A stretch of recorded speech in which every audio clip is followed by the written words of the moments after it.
The following compilation features unsettling and spine-chilling tales sourced from Reddit's horror communities. Reader discretion is strongly advised. These narratives may contain graphic descriptions, psychological distress, and themes that could unsettle sensitive individuals. Proceed with caution, as immersion into these eerie stories may provoke fear, unease, and sleep disturbances.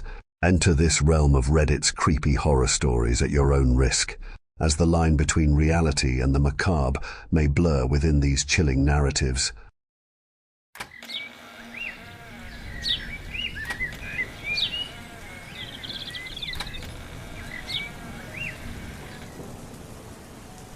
Hi, my name is Michael Blackburn.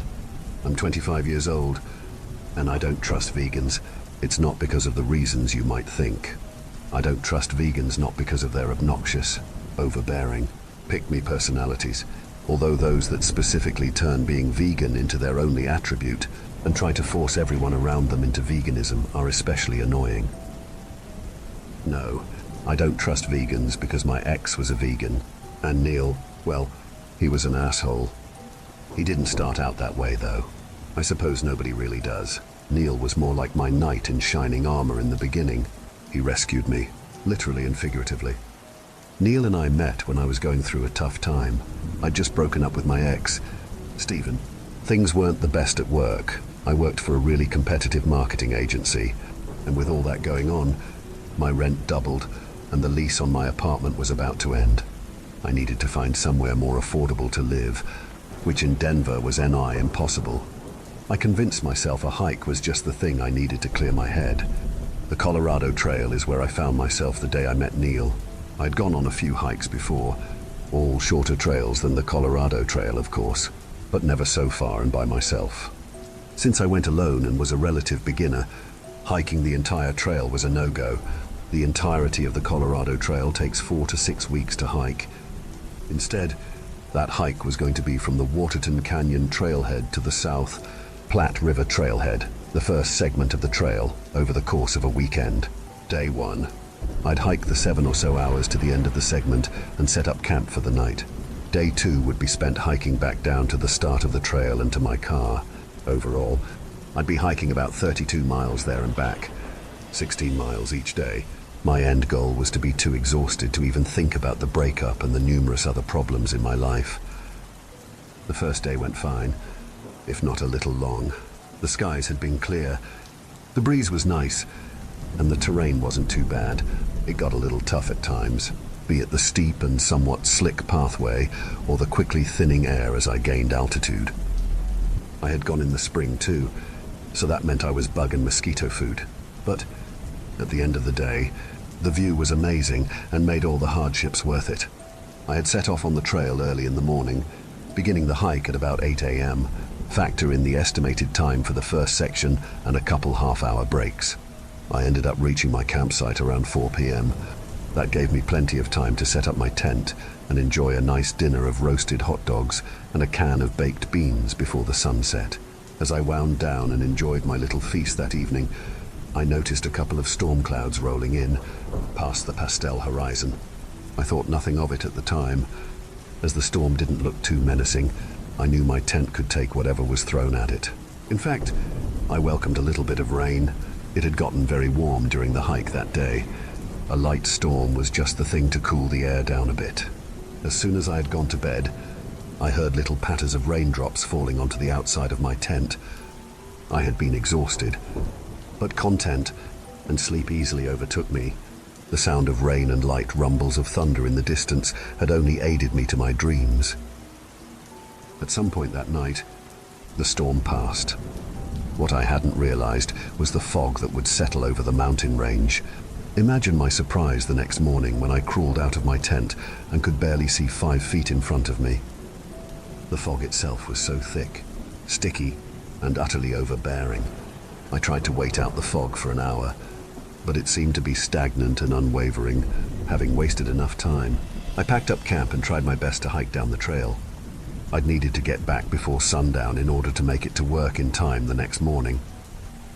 Somewhere along the way, I had taken a wrong turn and gotten myself lost. Only when the fog dissipated for just a moment did I come to realize my unfamiliar surroundings and the grave error I'd made. Also, in that brief moment, did this ominous feeling overcome me, like I was being watched, stalked. Right before the fog thickened again, I could have sworn I'd seen a dark silhouette move off somewhere in the distant tree line. A twig had broken somewhere close by and had pushed me over the edge. Like a dumbass, I just picked a direction and ran. Forgetting about the fog entirely, the fog most definitely didn't forget about me, or the slick rocks that I slipped on shortly after making my getaway. In a panicked effort to overcorrect my falling momentum and lessen the impact, I shifted weirdly, achieving the entire opposite outcome I was hoping for. My left foot twisted at an awkward angle as it connected to the ground. I held my scream in as a sharp, stinging pain radiated from my ankle. After a moment of rest, I picked myself up, trying to see if I could hold weight on that foot. The pain resulting from the attempt confirmed that I should try to avoid doing that at all costs. I had sprained it, at worst broken it. After finding a decent walking stick, I managed to limp my way around, in search of rescue or the trail. I'd been lost for about 6 hours before he found me. It was late afternoon at that point, nearly evening. I'd been resting on a random boulder in a clearing, munching on a protein bar. Thoughts of trying to survive after the sun went down occupied my mind. I'd been so lost in thought, I hadn't noticed Neil slowly approaching me. A soft "hey" left his mouth as he emerged from the tree line. Startled, I yelped, then grabbed my walking stick and held it out defensively as a weapon. "Relax, I'm not going to hurt you," the strange man had clarified. "That's reassuring," I huffed. "How do I know I can trust you? We're in the middle of nowhere." The beautiful stranger slowly walked towards me. When at an appropriate length away, he stuck his hand out for me to shake. "I'm Neil Yen." Hesitantly, I shook his hand back, eyeing the man up and down suspiciously. He was tall and lanky. He had green eyes, short black hair, and was not dressed to be hiking. He wore slides, a pair of sweatpants and a blue and white striped V-neck. Neil looked like he was trying to be the Asian version of Harry Styles. "We're not in the middle of nowhere, by the way," Neil commented. I stared at the mountainside behind him, unamused. He conceded. "Okay, fine, we're in the middle of nowhere, but my cabin isn't too far away from here. One of my trail cams caught you walking past it. I saw you were injured and came looking for you." "That's not creepy at all," I muttered under my breath. Neil let out a frustrated sigh. "Fine, I'll leave you and that stick of yours to spend the night right in the middle of cougar territory." He then pivoted on the balls of his feet, back towards the tree line. "No," I pleaded suddenly, almost falling off the boulder. Neil turned around and looked at me quizzically. I cleared my throat and composed myself. "How far away is this cabin of yours?" Neil smiled before walking over and helping me to my feet. "See you Monday. The ATV is this way." After finally making it to Neil's ATV, I was surprised he'd made it that far wearing those clothes. "So, do you have a name?" Neil asked after I took my seat on the passenger side. He'd tried to take my walking stick away from me and put it in the back, but I clung onto it, just in case I needed it for protection. "Mikkel." Neil started the ATV and began driving off, presumably to his cabin. "Well, Michel, it's nice to meet you." Inexplicably, I somehow felt safe in Neil's presence. Yes, at first, there was the initial hesitation and paranoia that he was a serial killer. But after that short walk, seeing how caring and gentle he'd been with me, my opinion of him was starting to change. That's how I rationalized why I was able to drift off to sleep during the ride anyway. I awoke somewhere warm and cozy. I had been on a couch. A fire in the fireplace beside me filled the air with sizzles and cracks. My memories came back to me after a second, and I deduced this must have been Neil's living room. Lifting the Indian blanket that was draped over me revealed my injured foot had been elevated on a pillow and expertly bandaged. "What the?" "I know my way around the human body," Neil responded from behind me. I stood and turned around, scrunching my eyebrows, finding that an odd choice of words. He was holding 2 steaming mugs in his hands. Are you a doctor or something? Neil handed me a mug. It was full of some sort of tea. I placed it down on the coffee table. I don't like tea. No. An artist, He replied. I then took a closer look around his living room. There was barely any unoccupied space on his walls. Charcoal and watercolor paintings and portraits of strange creatures and weird-looking dragons were everywhere. You painted all these? I asked, impressed. Neil nodded proudly. A silent, awkward tension formed between us. Neil nervously scratched behind his ear. Sorry, I'm not really good with people. Oh crap, I shouted, looking out the windows, noticing it was dark outside. What's wrong? What is it? Neil asked, concerned. What time is it? I've got to get down the mountain. I'll lose my job if I don't show up in the morning. Calm down, Michelle, Neil said, gently sitting me back down on the couch.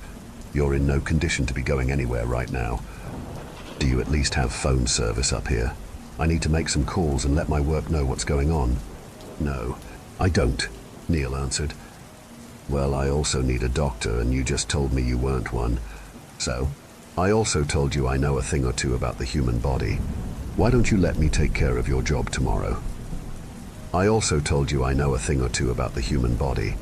Why don't you let me take care of your job tomorrow? I let out a disbelieving laugh.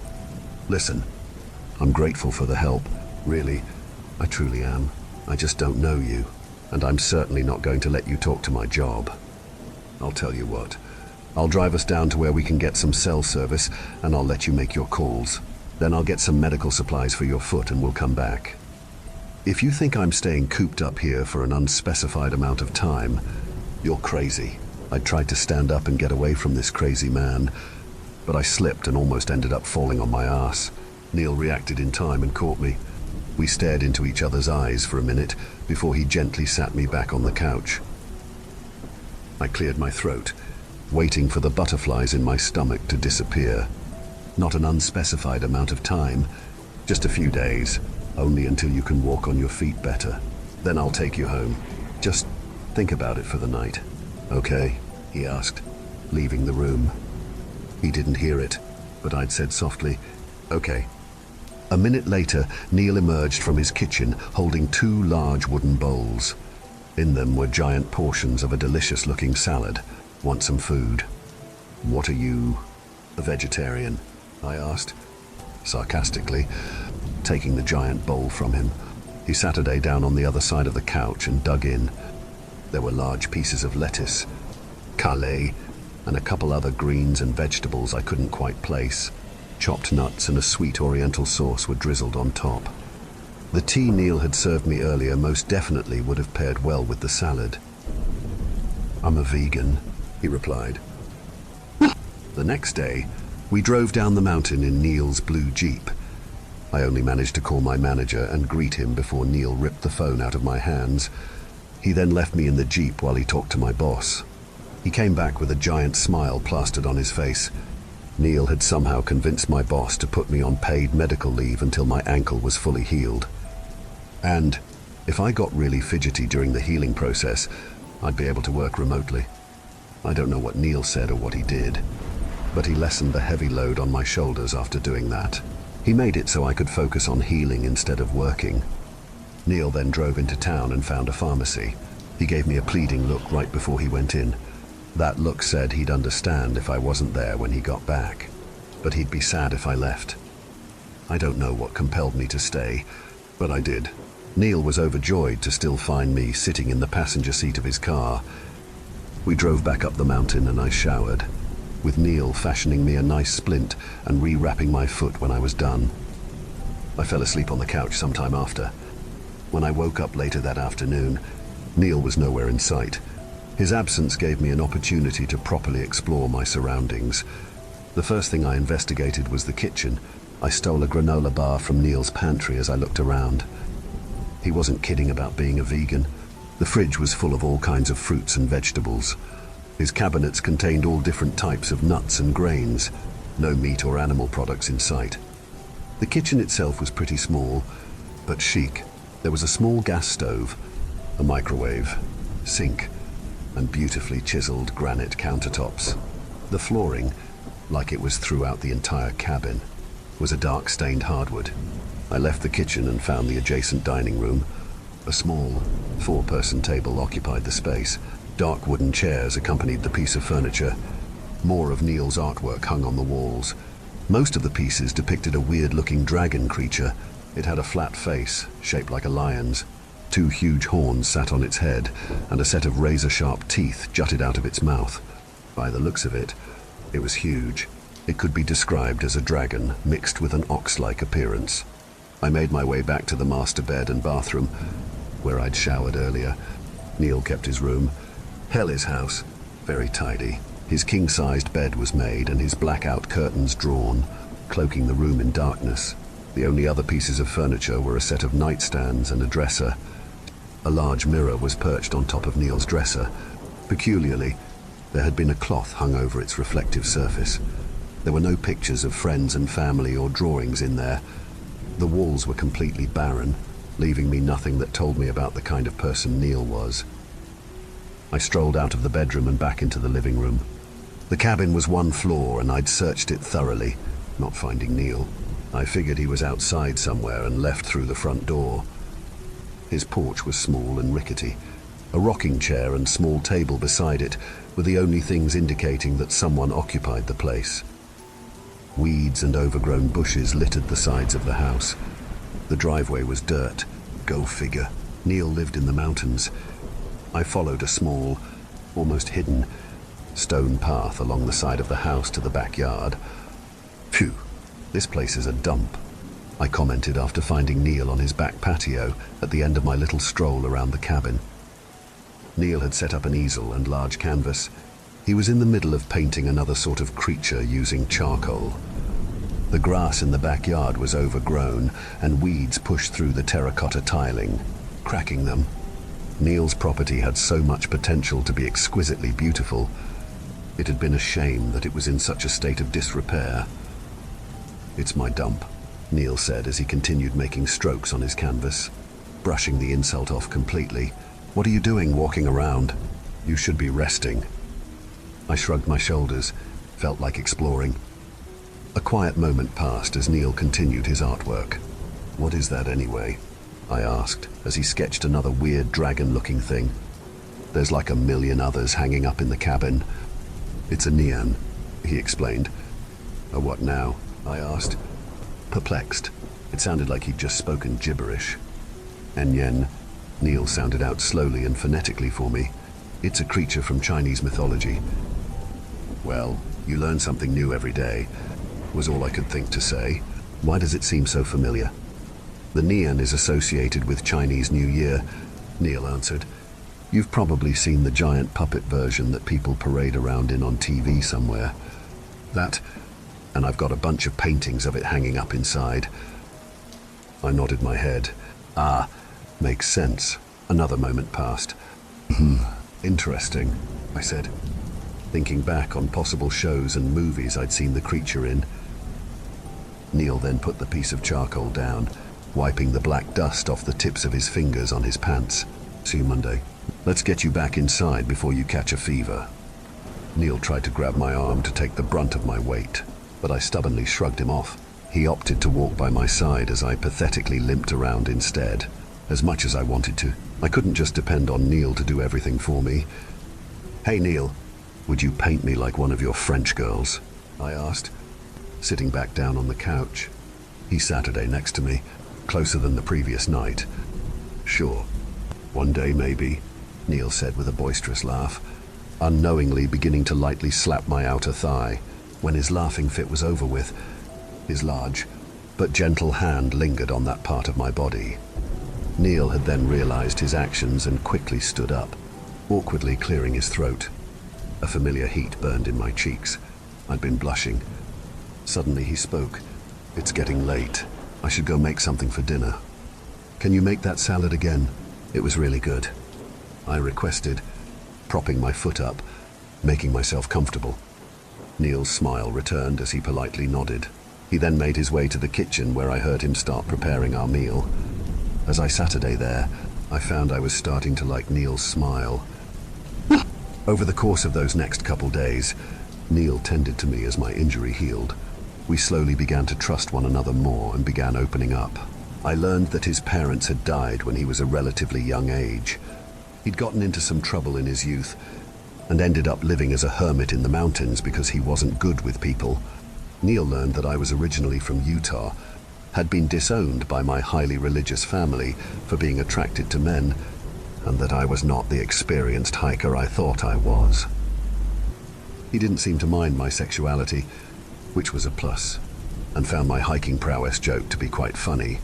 Eventually, after a day of complaining that I had none of my things or my comfy clothes to wear, Neil brought me back down the mountain and to my apartment. I'd done a really dumb, impulsive thing. After arriving at my apartment, I thought we'd bonded and formed a connection up in his cabin. So, before he left, I kissed him. Neil was stunned at first. His silence scared me. I felt like shit and apologized a million times, not knowing his sexuality or asking him for consent. I stood there in the doorway of my apartment waiting to be slapped or screamed at. Instead, Neil just kissed me back. Before I knew it, we were both in my bedroom with our clothes off. Needless to say, we might have set my healing progress back a bit that day. That's the fast-track version of how we became a couple anyway. I know. So far, I've portrayed Neil as this kind, caring stranger, and our 2-year relationship as something out of a romance novel. But that's not the whole story. Neil, well, he'd always been sort of peculiar. I'd known that from the beginning. Over the course of our relationship, these small things would happen, seemingly randomly. But if you cluster them together, looking back over a period of years, a sort of pattern emerges. Neil hated like every holiday for one thing. The 4th of July, New Year's, Chinese New Year. Neil especially hated that day for some reason. Basically, any day that was celebrated with fireworks, Neil couldn't stand. Don't even get me started on Halloween. Thanksgiving, because he was a vegan. Duh. That one was the only understandable gripe. Neil barely tolerated Christmas. Barely. It's Christmas, for Christ's sake. I'd also come to learn that Neil could be kind of pushy too. We almost broke up because of our dietary differences. I was adamant we could both have our diets, and I was even willing to eat less animal products for his sake. Neil, on the other hand, insisted I strictly eat vegan, even when he wasn't around. Then during one fight, he said it was a deal-breaker thing. So to appease him, I became a vegan. He'd always say he could tell when I ate meat and that he could smell it on my breath. Anyway, other than all that, there's one incident I constantly look back on when thinking of Neil. It happened when I was fixing the cabin up after my ankle had fully healed. As a thank you to Neil for his kindness, I decided I'd do some much-needed work around the cabin and bring some life into the property. I had just finished the outside of the house. I spruced the front yard up by planting white lilies, red roses, and purple peonies. I revamped the back patio by pulling the weeds, fixing the tiles, and stringing up canopy lights. I also found a cheap, but nice-looking, patio set that I put out there. The best and important thing about the backyard was that there was still room for Neil to paint out there. The outside was practically perfect, but my next task was to start working on the inside. Before I could start redecorating, though, the walls needed a fresh coat of paint, and they needed just a little pop, so I was going to paint a couple of the walls a majestic deep red. I'd been in the living room, just having painted a few strokes on the wall, when Neil walked in the front door. He hadn't been supposed to be back for a couple more hours. I became displeased since I was trying to surprise him with the paint job. I hadn't told him I was doing it. What are you doing?" Neil asked as he noticed the red streaks on his wall. "I'm painting, darling. What does it look like?" Another stroke of my brush resulted in another red streak. Neil's eyes went wide and he started to freak a little. "Stop that!" I stopped painting as requested. "What? Why? It's a lovely color." "I don't appreciate the color red." "Michelle," Neil grumbled under his breath, balling his fists up. "Is that like a Chinese thing, not liking red?" I asked. "Wow," Neil gasped. "That's like really racist." "Michelle, and you're like really Chinese." "Neil," I retorted. Neil scoffed and crossed his arms into his chest before nodding his head disapprovingly. "You're not really redeeming yourself here."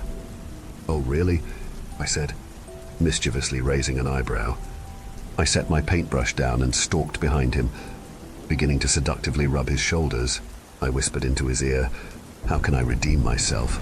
Then, "Don't paint my walls red," Neil responded bluntly, my sexual advances not improving his mood like I'd planned. I groaned in frustration as I put the lid back on my red paint. I looked at the rusty eggshell-colored wall disapprovingly. "You're lucky I have some paint I can spare," was the last thing Neil said on that matter. It took me a couple more days, but my home makeover was eventually completed. The space seemed lighter when I was done with it. Happier. Neil really liked it too. He didn't say it in words, but with his actions, I could just tell he liked having the touch of another man in his home. He liked it so much, we threw a little party after the makeover was done, just the two of us. There, Neil asked me to move in with him. He'd said, seeing as I'd put so much effort into fixing the place up, it'd be a shame if I didn't get to live in it. The prospect of taking the next step forward in our relationship was exhilarating. It was so exciting, in fact, that I brushed the red paint incident off like it was just another one of Neil's cute quirks. The day we met was also the day we broke up, the 2-year anniversary of when Neil found me lost on the mountainside. It was also the day I was planning to propose to him. I was a wreck that day, a bundle of nerves and excitement. The engagement had been thoroughly thought out and planned, just needed to be executed, without a hitch, I might add. Of course, God laughs when you have a plan. Neil had an art installation which meant he'd be gone for most of the day. Fine with me since I had a lot to set up. My plan was to romance the shit out of Neil so he'd say yes. Most of the day was spent setting up this grand and romantic spot in the backyard. I had ordered a giant heart made out of roses, white because at that point, Neil's disdain for red had been embedded in my brain.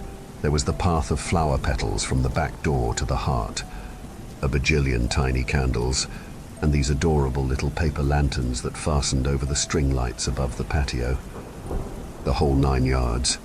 The engagement ring had been ready for weeks at that point, living in my pocket since picking it out at the jeweler's. All that was left was to pick up dinner. Now, Neil and I's favorite food joint was this little hole-in-the-wall Chinese restaurant. The food was really greasy, salty, and there were vegetarian and vegan alternatives. We always got the same thing, the impossible steak lo mein. That night I picked up our usual to-go order, but made a slight deviation. The truth is, I hadn't gone completely vegan. Every now and then, when Neil wasn't around, I'd sneak some steak or chicken here or there. Since it was a special occasion, I decided to order myself the regular steak lo mein with extra steak. I also asked for extra impossible meat for Neil so he wouldn't get suspicious. I thanked the workers after acquiring and paying for the food, who wished me luck after I told them my plan, and then I set back off to the cabin in my Ford Explorer. I didn't get home until about 7, 30 minutes before Neil was set to arrive. Everything was going well until Neil got home. The love spot was ready. The dining room table was set. The only thing left to do was put out our food. I was in the middle of plating our food when Neil walked through the door. My heart started racing and my palms got sweaty. My brain kind of melted and turned to mush as I became a complete nervous wreck. I took off to the living room to greet my soon-to-be fiancé. Neil immediately clocked that something was off the second he saw me, probably because I was a pale, vibrating mess. "What's going on?" Neil had asked suspiciously. He looked me up and down, noting the navy blue suit I wore. "It's the 2-year anniversary of when we first met." Silly. I played it off somewhat smoothly. We never really did anything too fancy for our anniversary the year before, and I was not known to be seen in formal wear. "I thought I'd do something special." "Right," Neil said, squinting at me. It was obvious he didn't know what to make of the situation. He most definitely hadn't suspected that I was going to propose to him. "Come, sit at the table." Neil followed me to our dining room table and promptly took his seat after I'd pulled his seat out for him. After he was seated, I sprinted to the kitchen and finished shoveling food onto our plates. Neil smiled when he'd seen I'd gotten our favorite, This looks like a lovely meal. Thank you. Dig in, I said, initiating the meal. Neil obliged by taking a big first bite. His eyes rolled to the back of his head as his tongue tasted the delicious faux meat. Neil let out an almost sensual moan. Oh, this is so good. I smiled with delight, about to take my own bite, when I realized something was missing. I'd forget to pour our wine. I raced to the kitchen to grab our best bottle of white. I grabbed 2 wine glasses out of the cabinet, then returned to the table. I set the glasses down and poured us each a decent amount. I took my seat, then took a sip of wine. Neil had another large mouthful of food in his mouth. So, how did the installment go? I asked, taking my first bite. It tasted good. Normal. I slipped my hand in the pocket with the ring box. I fidgeted with it nervously. However, Neil didn't answer me. He was too busy shoveling mouthfuls of lo mein into his face. Relax. It's all yours, Neil. You better slow down, or you won't be able to breathe. I joked. Why don't you take a sip of your wine? I ate my second bite. Something was off. I chewed slowly, fully analyzing the flavors on my tongue. My eyes widened as I realized that the meat tasted how it usually did when we got the vegan alternative. But I should have been eating the real steak version. I must have accidentally switched the 2 meals in my haste. Neil was eating real steak. I looked across the table after I realized.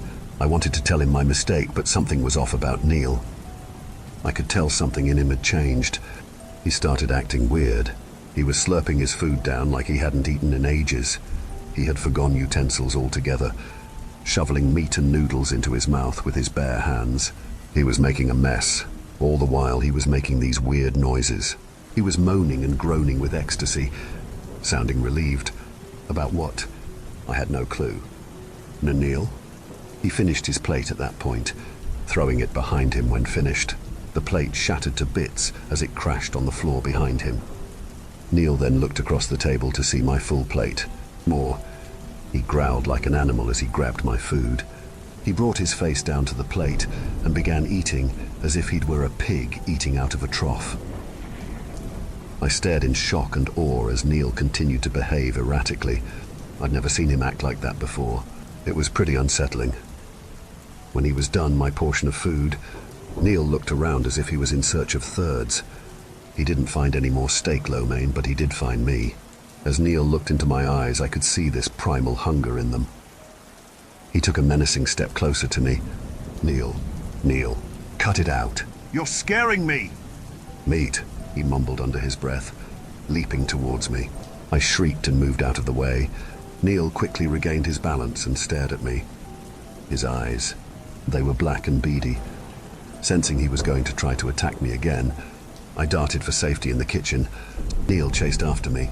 In an attempt to buy myself some time, I threw the remaining Chinese food behind me. Neil seemed to take the bait. He stopped chasing me and instead got on his hands and knees, licking the leftover food off the kitchen floor. A wave of nausea passed over me as I stood there in a trance, horrified as I watched the man I loved acting crazy. I didn't understand what had happened to my kind. Sweet Neil. All that was left of him was this creature, this monster. I was beginning to understand why Neil was a hardcore vegan. Something then started happening to Neil's body. It was small at first, barely noticeable, but that quickly changed. Neil's nails grew longer, sharper, darker. He started gaining mass as these large protrusions pushed up from underneath his shirt.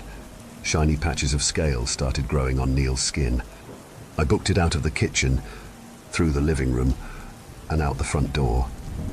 I was about to get in my car when Neil suddenly pounced on me from behind with supernatural speed and strength.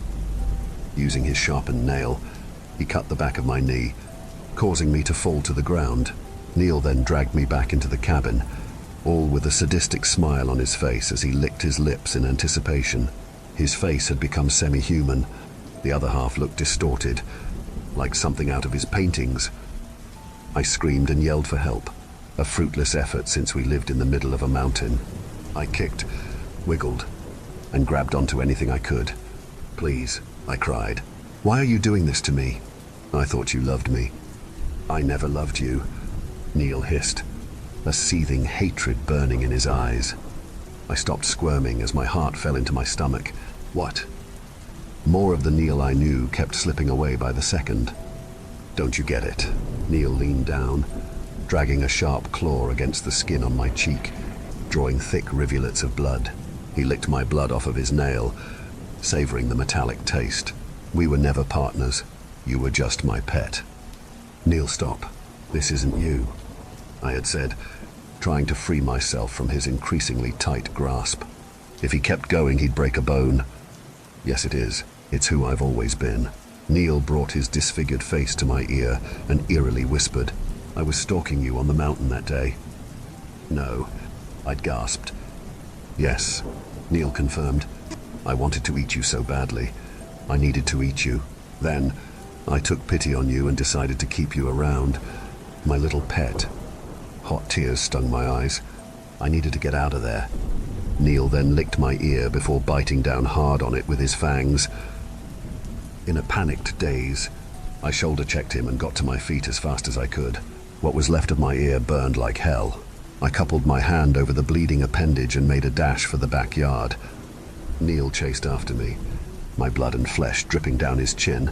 I stumbled out of the back door, past the flower petals and candles. As Neil followed, he didn't even seem to notice my romantic display. Why would he? He was too busy trying to eat me. In my hurry, I slipped on a stray rose petal. I crashed to the ground, dislocating my shoulder, flipping on my back to get a visual on Neil. I found he was carefully stalking up to me, reveling in the hunt, about to go in for the kill. At my wit's end, I looked around for something, anything, to use to defend myself. My eyes landed on a candle. Something in my gut told me to go for it. I grabbed the hot glass and held it out in front of me. Stay back. In response, Neil backed away, almost cowering. Stay the fuck back, I yelled again, louder this time, throwing the candle at him. He yelped and dodged. The unfamiliar expression of fear filled Neil's face. When only a moment ago he seemed invincible. Then I realized, loud noise and the flames spooked him. God damn, how could I have been so stupid? Nian. A mix of adrenaline, fear, and anger allowed me to pick myself up off the ground. I looked around the back patio. An idea formed in my head as I saw all the candles I'd laid out. I grabbed 2 candles, then ran to the heart made of white roses. I tipped the candle's flames toward the flammable petals that composed the heart. In an instant, it was a burning blaze. Neil backed down as he stared at the flames. He roared threateningly as he continued to move away, giving me enough distance to flee. But as soon as it started, the fire stopped. The intense heat of the flames melting the flowers in mere seconds. My great distraction fizzled out into nothing but a thick, white smoke. With the perceived threat gone, Neil regained his courage. He lunged. I barely managed to hold my hands up defensively. Down, Nian, down, a deep male voice shouted suddenly. Neil's body ragdolled and he fell on the patio in front of me. He'd gone from 100 to 0 in an instant. Somehow, he'd passed out. There was a strange older man standing outside the back door. His white hair was long and wispy, with a beard to match. He wore cargo shorts and a grey hoodie. He looked menacing and welcoming at the same time, giving off this immense aura. I stared at him in fear and confusion. Relax, my child, the man started, taking a step closer to me. I'm here to help. Nien, was I could muster, looking at Neil's limp body. Yes, that's correct. He spoke. I remembered hearing or reading about a deity when I learned about the Nian's existence.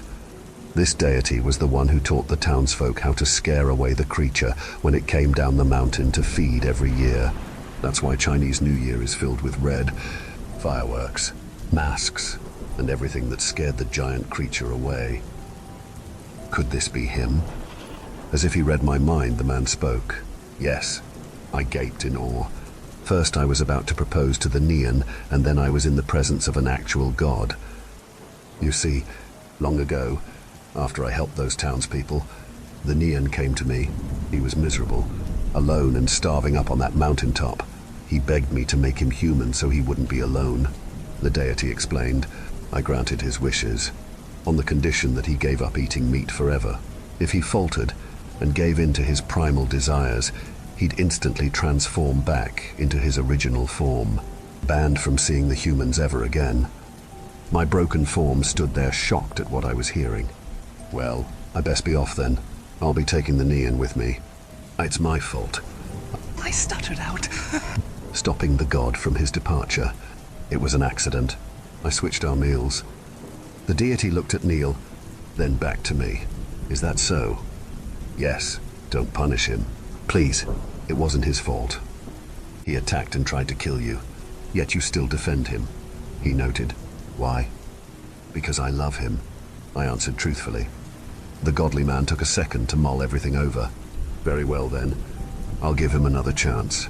But he's going back to China, and you will never be able to see him again. Do you understand? The events of the last 15 minutes flashed in my head. Neil's bitter words echoed against my skull. Don't have to tell me twice. The god snapped his fingers. Neil returned to his human state and began to stir. I'll give you two a minute to say your goodbyes. I nodded my head firmly and prepared myself. I hadn't planned for the night to end like this. For us to end like this. Oh my God, Neil muttered as he got up and looked at me and the mess surrounding us. Mikhail. I chuckled ruefully, grabbing the ring box out of my pocket with my good arm, chucking it at Neil. The lid popped open, revealing the diamond ring inside. What a night. I'm so sorry, was all he could say as he stared at the gorgeous ring I'd picked out for him. He looked behind him and found the deity watching us. Neil turned back to me. All those things, horrible, terrible things, I said. I don't know what to say. What can I do to make it up to you? You can't, I answered, my lips trembling. I can't. We're over. Mikhail, I need you to know, I really do love you. I always have and I always will. You have to know that before you go. A tear slipped down my cheek. Goodbye, Neil. He bowed his head down in acceptance. See you Monday. It's time to go, the deity said. Neil and him then disappeared in a flash. The only thing left behind was my empty ring box. I moved out of Colorado shortly after, quit my job, sold the cabin, and swore off dating for a while. After taking some time to heal and process, I got another, better marketing job after I moved across the country to Orlando, Florida. I needed to get far away from the Rockies. I'm in a great spot, really. Smack dab in the middle of the city, right by Disney. Every night I'm comforted by the fireworks show they have every night. I can't sleep without those thundering loud booms now. So yeah, that's why I don't trust vegans. There's always going to be that possibility that one day they'll transform into a mythological creature and try to eat me.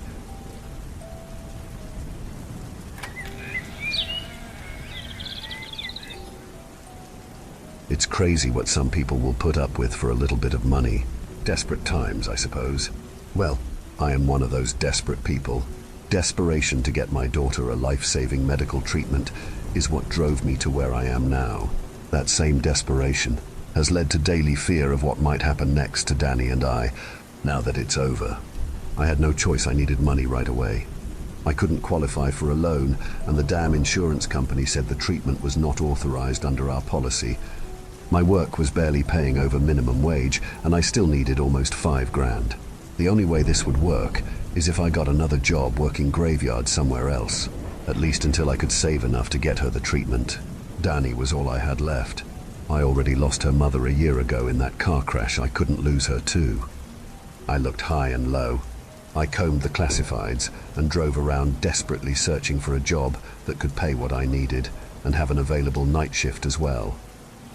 The prospect seemed hopeless, but I had to find something soon. The town we lived in was small, and the prospect seemed bleak. That was when, in a streak of what felt like luck at the time, I inquired about a job at a small grocery store about a mile away from where we live. It was called She's Nighttime Convenience and Grocery. It was an odd little store that was closed during the day and seemed to open at around 8 p.m. and close sometime before morning. The weird hours seemed off, and I didn't know who would want to shop at a store that was only open in the middle of the night when there were 24-hour chains elsewhere. Though it did not really matter. It was a store, I needed a job, and the unique hours in this case would work for the schedule I needed. I decided to try and apply for a job there. I was on my way home after finishing a shift at my day job. My friend Kathy was nice enough to watch Danny while I was working, and had even agreed to do so if I found a graveyard shift somewhere else as well, at least for a month or two if needed. Since I had seen the odd shop and saw the hours, I decided to inquire about a job at the lonesome and odd little store that seemed to only be open at night. I was reluctant at first, since I thought they might have some illicit reasons to only be open at such hours. Despite my misgivings, I realized it was the best hope I had of getting a job with my minimal skill set, and that was a guaranteed graveyard shift. I got out of my car and walked up to the entrance. The place was pretty run down, but seemed to still have signage up and around the front. There were sale signs and clearance items advertised, and the somewhat normal facade of a grocery store made me relax and continue with my intended course. I noticed up close there was a mark under the first part of the store name. It looked like Japanese kanji or something, see? I stepped inside, and it seemed deceptively large compared to how small it looked on the outside. There were aisles of various groceries and other household supplies, and even some clothes racks. I had no idea how it was this large an operation. Most of the shoppers seemed fairly normal at first, though there were some people who you could tell preferred to do their shopping at night. I tried not to stare as I received a rather murderous-looking glare from one such individual who I must have let my eyes linger on too long. The staff also looked about the same as any other store's staff would look, fairly diverse and no one with an overly cheery or overly sullen mood about them. I did notice there was not a lot of talking near the checkouts. Moving on, I looked near the front, intent on finding a manager's office to inquire at. I felt hopeful when I saw a sign that I thought read, "Help Wanted." I felt a bit confused and less optimistic when I read the full content of the rather strange sign stating, "Help Wanted, but not always needed." I was not sure how to take that, so I decided to look for someone to ask. As I approached the back office and went to knock on the door, I was interrupted by a large man with a blue store apron and a name badge indicating he was Store Manager Benny. The large man welcomed me with a pleasant, though slightly forced, "Hello, can I help you find something today?" I was distracted by the almost pained expression on his face, like his smile would eventually shatter the muscles in his face if he kept it on for a moment longer. Brushing past the distraction, I remembered why I was there. Yes, I was actually looking to apply for a job here. I stated my earnest intent while gesturing to the help sign near the door. Benny stopped smiling and looked at the sign, and then looked as if he was about to say something when he held up a finger and pulled out a radio from his pocket. "Molly, what is the bagger situation today? How are we holding up staff-wise?" There was no immediate response. He smiled again in that disturbing way while he drummed his fingers along his tie as he awaited a response. His face wrinkled and then he stated, "I am sorry, I think we might be full at the moment, but thanks for your interest." He was about to usher me away when his radio barked to life and I heard a static, laden voice on the line. I couldn't hear everything, but it sounded strange, and I thought I heard something like, "Rob, caught, problem, and bagger got bagged." I didn't know what to make of the weird bits I heard, but before I could think twice about it, I heard Benny mumble, "All right, but next time answer faster. It could have been a code black, and if you mess around with those customers, it is your ass next." I was still standing there in awkward silence when he wheeled around and his frustrated veneer vanished, and he was back to the awful fake smile as he loudly proclaimed, "Congratulations. There is an opening available now. Let's get you set up. Can you start tonight?" "Right now, as in tonight?" I asked, thoroughly surprised they would want me to start immediately and without any application or vetting process to speak of. "Yes, right now. Don't worry, we can sort out all the legal stuff later, but for tonight we are actually a bit busier than normal and we could use the help. First though, let's talk terms and some mandatory paperwork." I was not sure what he meant, but I figured it might mean a salary negotiation. "Sure. What is the pay and benefits?" I knew it was a little tacky to ask up front, but I needed that money badly, and Danny couldn't afford for me to get taken for a ride by someone lowballing my wages. $45 an hour is the pay for baggers, which is what we normally start people as. I almost gasped aloud. That was crazy for a grocery store bag boy. My surprise was apparent, and Benny held up a hand and cut off my next question, stating, "We value hard work and integrity here and just a wee bit of discretion." He laughed aloud and slapped his knee. "But in all seriousness, there is a non-disclosure agreement we do need you to sign with the paperwork." He grinned again, and I thought the discretion bit, an NDA, was weird. But that was double what I was making at my day job, so I was overjoyed at the prospect. He continued, "Health coverage and dental are fully covered, but no life insurance. Those policies always have some trouble for some reason." His grin widened as he said the last part, and it looked even more fake than before. Despite some disturbing implications, I could scarcely hear the alarm bells in my head over my future payday. I had found a miracle. I would be able to get enough money in about a month working here and my day job. I would be able to get Danny that treatment. I didn't need to be asked twice. I readily agreed to the offer. Very good decision. Welcome to the Scher family. Ed, get out here and get our new hire an apron and a tag, and start with the simple version of the bagger training.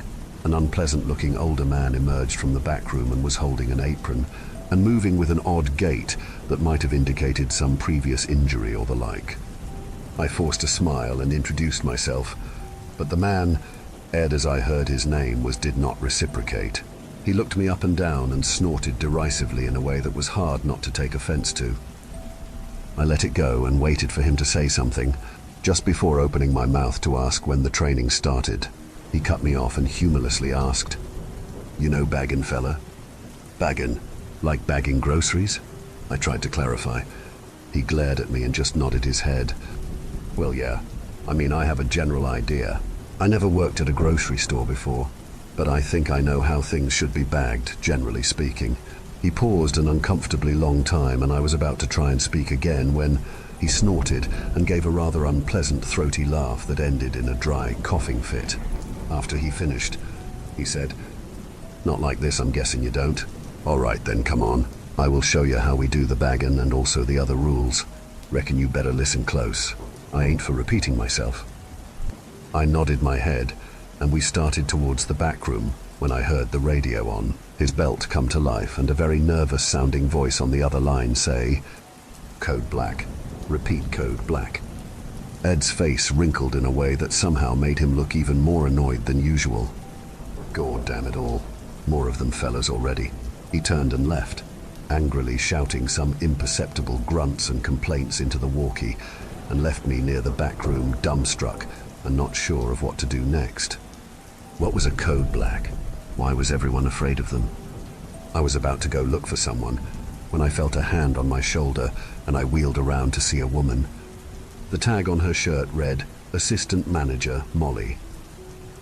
She smiled at me, and it did seem more genuine than some of the others here.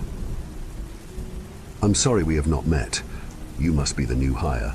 I'm Molly, the AM here. I can help you with training and orientation. You can be a great asset here at Scher's."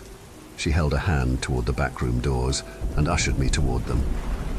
We moved into the backroom halls, and as I looked around, I saw several doors that looked like ice boxes. I figured they must store a lot of products to need that many freezers scattered about.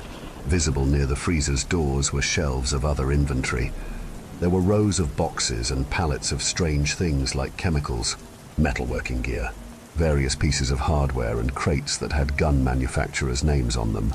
I was wondering again just what kind of store this really was. Besides the odd inventory, it was also kind of a mess, and I was glad I wouldn't be the one having to sort all of it. We made our way to an office room with oppressively bright blue painted walls. Like a kindergarten classroom, the sight reminded me of when Danny was in kindergarten, and I steeled my resolve against any difficulty this job might have. I needed to do this for her. The office was sparse. There was only a desk, some chairs and a file cabinet. I did notice on the walls, painted on the bright blue, were some black characters that almost looked like calligraphy. More of those kanji were on the wall, and again I wondered what they meant. Before I could guess, Molly was motioning to me. She gestured for me to sit down at one of the only two chairs, in this case the one facing the desk. I sat down and she sat opposite me. She looked over a few pieces of paper she had on a clipboard, and then smiled, turned around and started rummaging through a file cabinet. As I was waiting, a sudden shriek was heard outside, and I looked to the door and suppressed a gasp. Molly didn't react and kept looking for something. I thought maybe she hadn't heard it, and I was about to say something when she wheeled around with a large binder in hand and dropped it onto the desk with a loud crash. "Before training starts, please fill out this form for your safety and ours." She handed me a piece of paper that, when reading the details, seemed to be the non-disclosure agreement Benny had mentioned. I thought it was odd I had to sign this, but other hiring documents like tax, payroll and healthcare paperwork were not required before starting. I considered they might be paying people under the table, which I hated to admit I might prefer, since no tax deduction meant I could save money faster. I signed all too quickly without realizing what I was agreeing to keep quiet and what the consequences imposed were if I didn't. Molly took the paper, looked it over and said, "Good, that is settled. Well, let's get started. This is the employee handbook. We only have one, so you are going to be doing some light reading for a bit, because we need the manpower now, though. I will go through it with you quickly, since Ed was indisposed." She grimaced when she said the last word and looked at her watch, and then adjusted a dial on her walkie-talkie. She looked back at me and resumed, "As a bagger, you are vital in ensuring customers leave satisfied with their product, and you are one of the last people they will see on the way out, except in certain circumstances." She cleared her throat loudly in time to some muffled noise I thought I heard somewhere else in the back room. Basic rules and code of conduct are as follows. You are to bag products to the customer's satisfaction. The first thing you are to ask customers is what type of bags they want. Whatever they say goes as far as how to bag things and with what bags. You are not to ask about or discuss the purchases of the customers, no matter how curious you are or how talkative they might be. No questions. Period. Understood. She slammed her fist on the binder, and I jumped back startled as she looked at me. I stammered out a quick acknowledgement. Yes, understood. Good, she said, and continued with the list. No assistance may be provided to customers for loading or unloading things from their vehicles. If a customer requests help to their vehicle, do not under any circumstances assist or leave the building with them or any customer at any time, regardless of the story they give you as to why they need help. It is our policy and they know this. If requests persist or you are feeling intimidated or threatened, you are to press the yellow button at the end of each checkout by the bagging station. A security personnel will escort the offending customer to aisle 4 for processing and detainment. Wait, detainment? They don't just kick them out. I thought that was weird. She continued with the next rule before I could ask about it. The most important rule: occasionally there will be a special bag request. You will know it when you hear it. If ordered, press the black button by the end of the checkout and proceed with code black protocol. These guests are normally our highest paying customers and often are here at the pleasure of Mr. Shah himself. They must be attended as quickly as possible. There it was. Code black again. What special bag was she talking about? Ignoring the look of concern spreading over my face, she continued.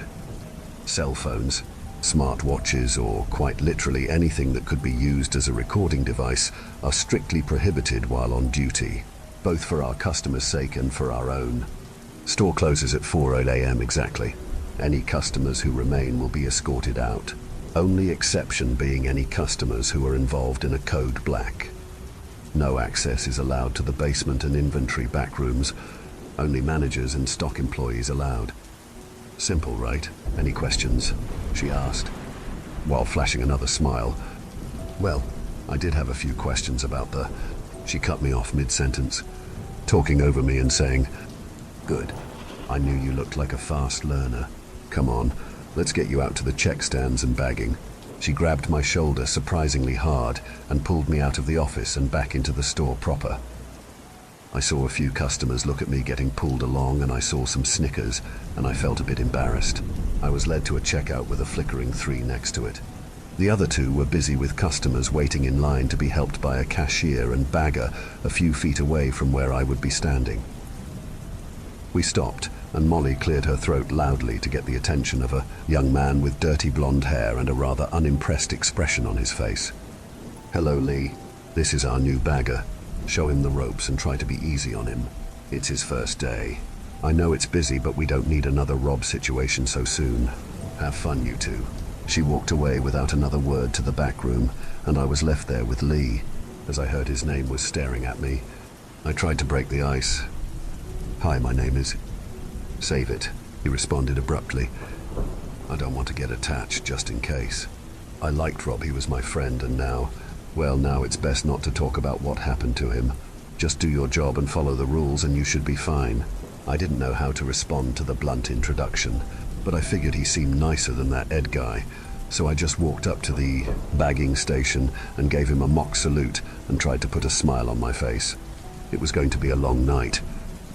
The first customer came through and Lee wordlessly scanned their items. I proceeded to grab a few nearby bags when I felt a sharp kick in my leg. Lee was glaring at me like I had just slapped his mother. "What?" I thought I was supposed to. Then I looked at the customer who was frowning at me, and I remembered. "Hello, what type of bag would you like?" The customer, an older woman, sneered at me and finally accepted the question and said flatly, "Paper, please," and did her best to pretend I didn't exist while I was bagging her items, mostly groceries, produce, meat and dairy. There were a few odd pieces, like a set of kitchen knives and what looked like boxes of some sort of firearm ammunition. I was about to ask about them when I remembered the rules. I tried to ignore it and just carry on. She left wordlessly and more customers piled into our line. As the night went on, I started to see less normal items and more disturbing things. One customer had bought zip ties, large volumes of what looked like medical-grade sedatives, and several bags of candy. Another bought an ungodly amount of various weapons ammunition and several large fruits like watermelon and honeydew. I thought he might be just shooting some fruit for target practice until I saw what appeared to be a Kevlar vest and an uncomfortable amount of alcohol. After a dousing very disturbing customers came through, I finally found someone who seemed a bit friendly. She was a kindly old woman who seemed to enjoy speaking to me and by all accounts was very nice. It was a much-needed reprieve, and I actually enjoyed talking with her.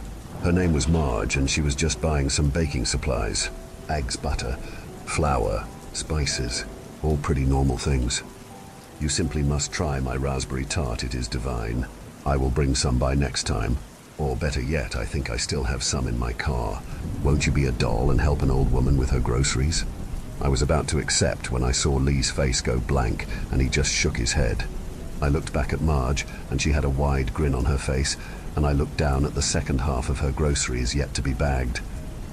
There were containers of various chemicals, including rat poison, bleach, and ammonia.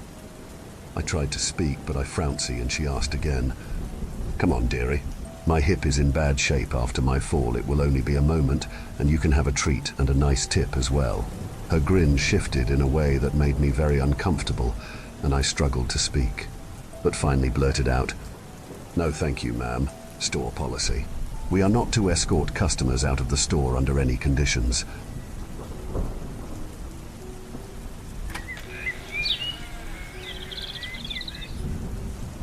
The knocking started about a week ago. I had fallen asleep on the couch again, and it was so loud that I yelped as I jolted awake. I was disoriented, of course, caught off guard by both the rude awakening and the awkward position in which I had passed out. I started to stumble to the front door, both eyes still half closed, when the unusual hour registered to me. Who the hell would be at my door at this hour? I rubbed the sleep from my eyes and made my way to the vestibule. The small panes of frosted glass framing the front door usually let me know what to expect in terms of visitors, but I couldn't make anything out through the darkness. Whoever was there hadn't set off the motion sensor light, nor had they knocked again. I was only a moment away from dismissing it as a fabrication of my dreaming mind when the knocking came again. It was loud and insistent, but it wasn't coming from the front door. The sound echoed through the house from the rear, the back door. That was even weirder. I couldn't tell if they'd started at the front and moved around the house, or if I'd been too surprised to note the direction of the sound when I awoke. Either way, it had definitely freaked me out. I was glad I had had the foresight to draw the sitting room's blinds before I fell asleep. I didn't like the idea that whoever was knocking might have been able to spy me sleeping through the window. I made my way as silently as I could down the hall and into the kitchen, where I paused for a moment. The back door, which opened into my small backyard, was in the adjacent laundry room. My heart raced slightly, and my breaths were just a touch quicker than was comfortable. I couldn't deny that I was spooked. I tried to rationalize why someone might be knocking at my back door so late at night. I lived alone and didn't have family in town. None of my friends tended toward mischievousness, or I might have suspected a prank. I didn't know my neighbors. In my wildest anxieties, I could picture the cops showing up at my door to arrest me for some infraction I hadn't realized I'd committed. But surely they would come to the front door like any other polite visitor.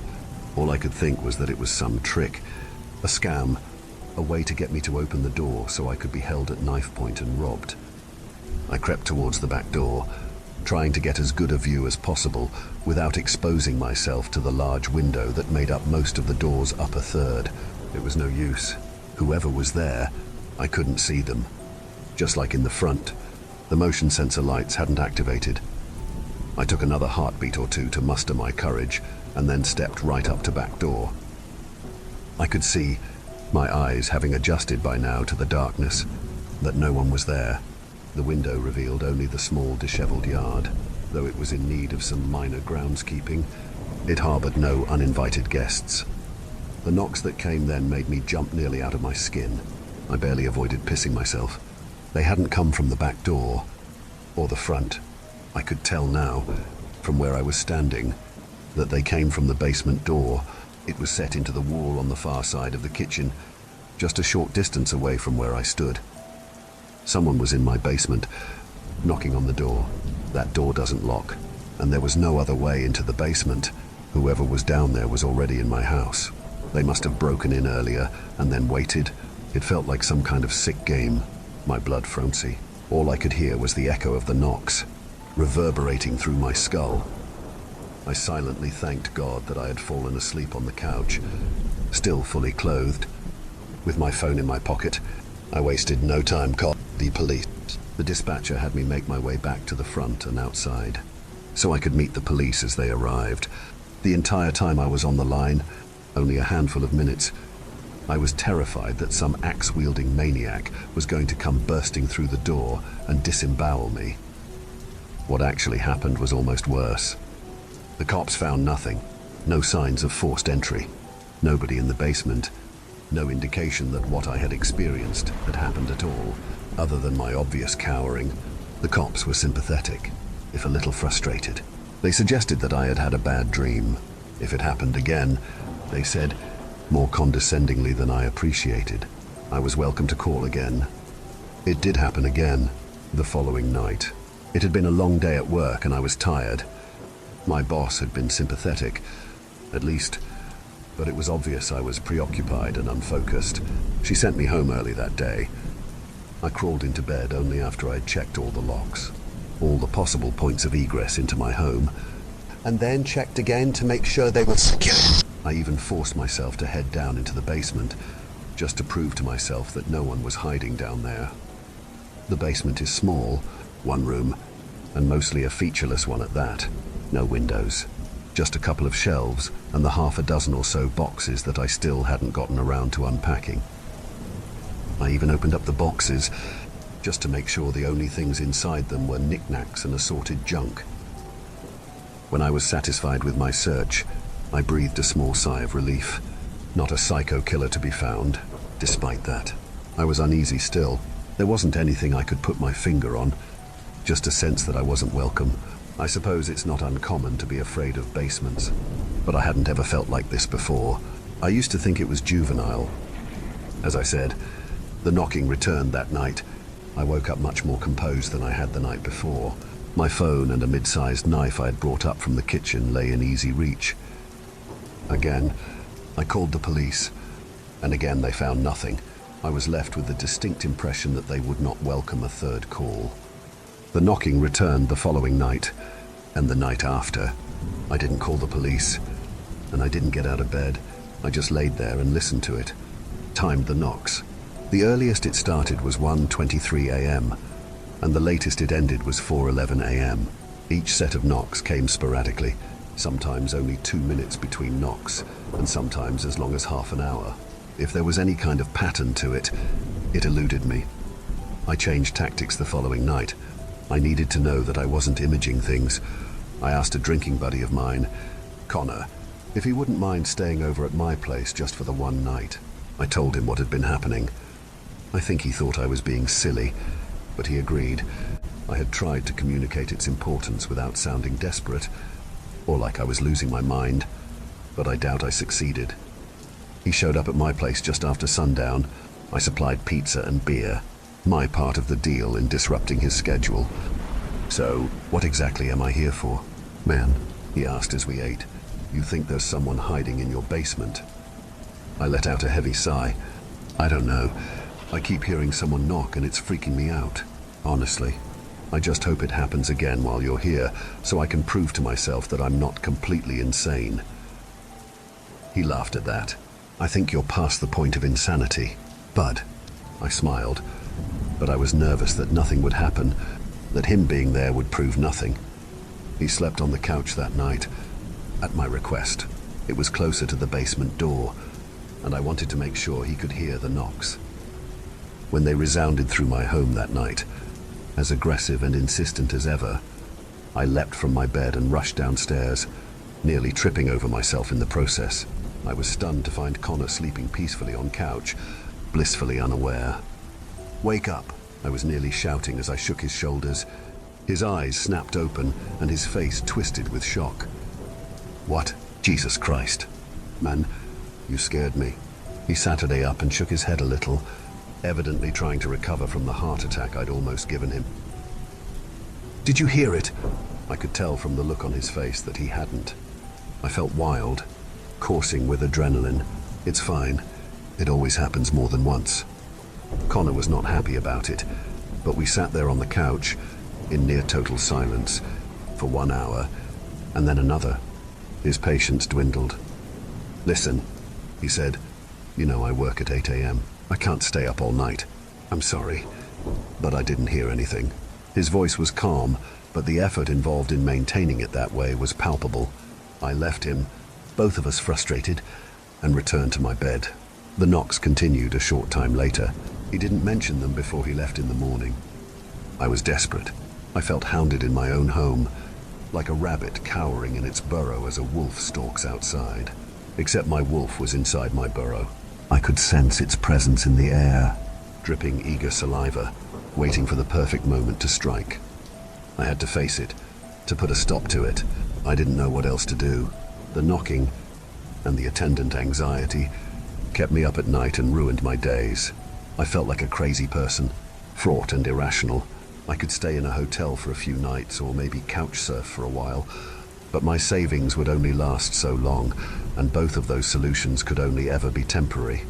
I could move, sell my house and go elsewhere, but what if the knocking followed me? I didn't think I could take that. The next night, I camped outside the basement door, clutching the kitchen knife, waiting for the knocking to start. I didn't have to wait long. The second that first knock shook the door, I lunged for the knob and wrenched it open. The solitary knock echoed in my mind, but behind the door was only silence and darkness. I gazed down the basement stairs. I knew I would have to descend. I moved gingerly, knife and phone light held out in front of me, down the steps and into the small cement room.